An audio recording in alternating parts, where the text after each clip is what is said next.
So ever feel like there's just never enough time in the day as a founder? After decades of turning napkin sketches into real businesses, I've learned the hard way what works, really what doesn't. And today I'm going to share 5 powerful productivity hacks I wish I knew from day one to save time, grow faster, and avoid burnout.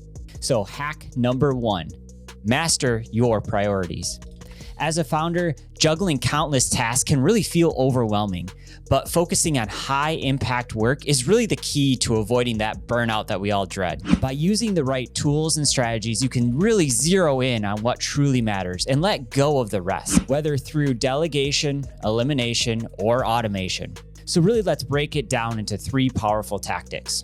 First, align to your vision and goals each day. Take a step back and ask yourself, are these tasks truly the most important things that will move the needle forward? If you're not crystal clear on your vision, it's impossible to identify your highest priorities. A great way to stay focused throughout your morning is to set triggers. So for example, you could put these on your alarm or a sticky note on your fridge, just areas to remind yourself about your vision and about your goals and to keep yourself centered. The percentage of time that you spend on tasks that are directly aligned with your vision really determines how quickly that you can see results. Second, if you want to make real progress, prioritize your tasks with simple scoring systems. Start by listing out all of your tasks into a spreadsheet. You can use a project management tool for this as well. I like to use Asana. Then assign each point based on their impact. So you could use numbers like, if it makes you money, give it 3 points. If it makes a customer happy, well, let's give that 2 points. If it's a repeatable system that can be used again in the future, let's give that 1 point. And tasks that maybe don't have any of these criteria, let's give that a 0.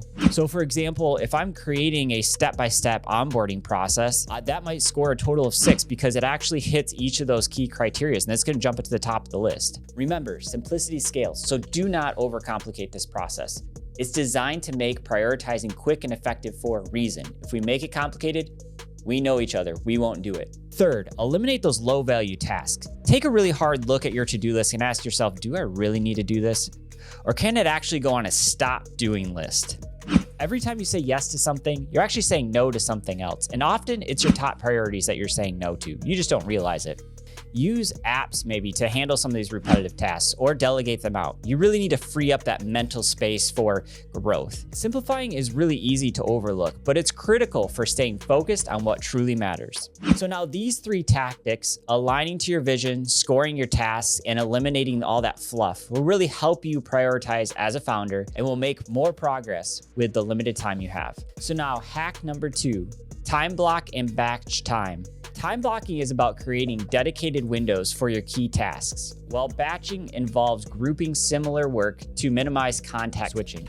When you combine these 2 strategies, you'll find yourself staying in the zone and maintaining a steady, productive workflow. Let's break it down into 3 actionable tactics. First, schedule those deep focus blocks. This means identifying your most creative and productive hours and dedicating that time to your highest priority tasks. Whether it's brainstorming or writing or problem solving, these blocks are when you'll do your best work. You really need to focus on protecting these blocks.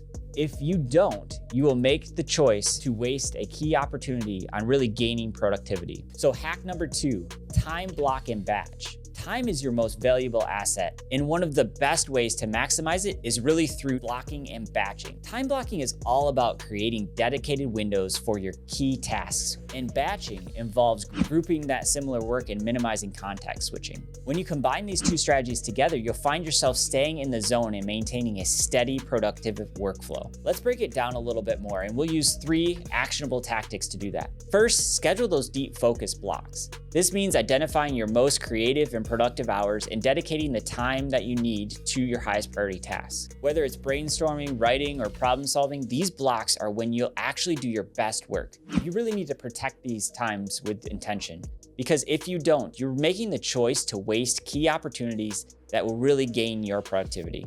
Second, turn off the notifications. Distractions are productivity killers, and constant pinging from your phone really can pull you out of the flow. During your deep focus blocks, silence your phone and close out those unnecessary tabs.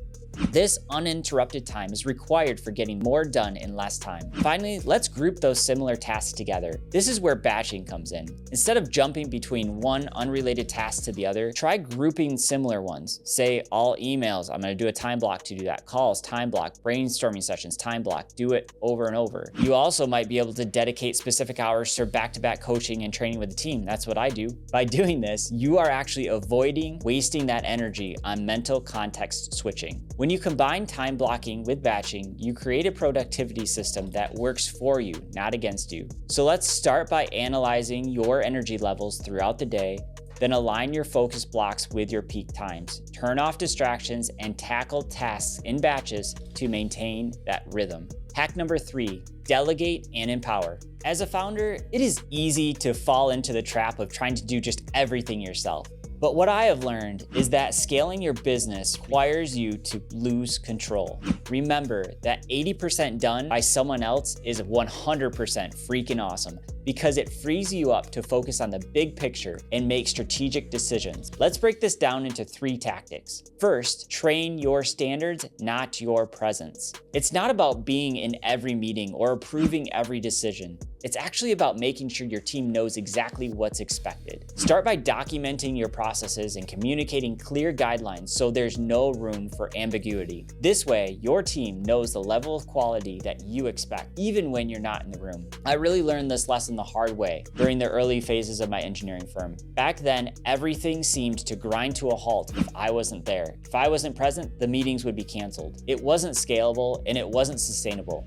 Once I focused on training my standards, instead of having the team relying on my presence, everything changed. Meetings continued, decisions were made, and the business actually grew. Second, adopt the 80% mindset. This is where the 10-80-10 rule comes in. You set the vision and lay the foundation. That's the first 10%. Your team handles the bulk of the work in the middle. That's the 80%. Then you step back in and refine and add the finishing touches. That's the 10%. Over time, you'll find that your team not only meets your standards, but often exceeds them. Eventually, you can step back entirely and trust the team to deliver 100% of the project. Finally, learn to let go. Trusting your team is a reflection of your ability to hire the right people and giving them clear direction. A strong team with a clear focus will often outperform you because they're actually closer to the work and can dedicate more attention to it than you even can. Your job as a founder is to actually step back and focus on the bigger picture, strategic growth, and vision that the company requires. Delegating is not about losing control, it's about building a business that thrives without you. Empower your team, focus on what truly matters, and watch your business scale in ways that you never thought were possible. Hack number 4, cultivate healthy habits. As a founder, it's easy to put your health on the back burner while focusing on the demands of running a business. But what I have learned from the hard way of actually experiencing this burnout is your physical and mental well-being are the foundation of sustained productivity. There are 3 key tactics here that I believe make you more productive as a founder. Dehydration and poor nutrition are obvious productivity killers. When it comes to a meal, opt for the balanced options that really give you sustained energy.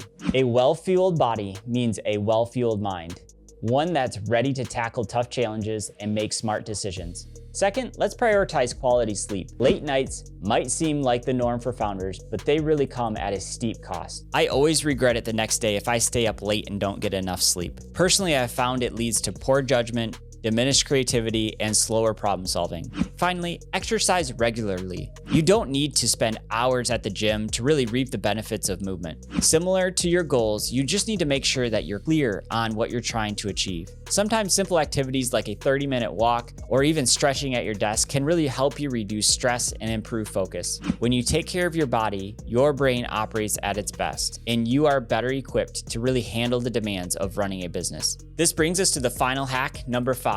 Optimize your environment and surround yourself with learners.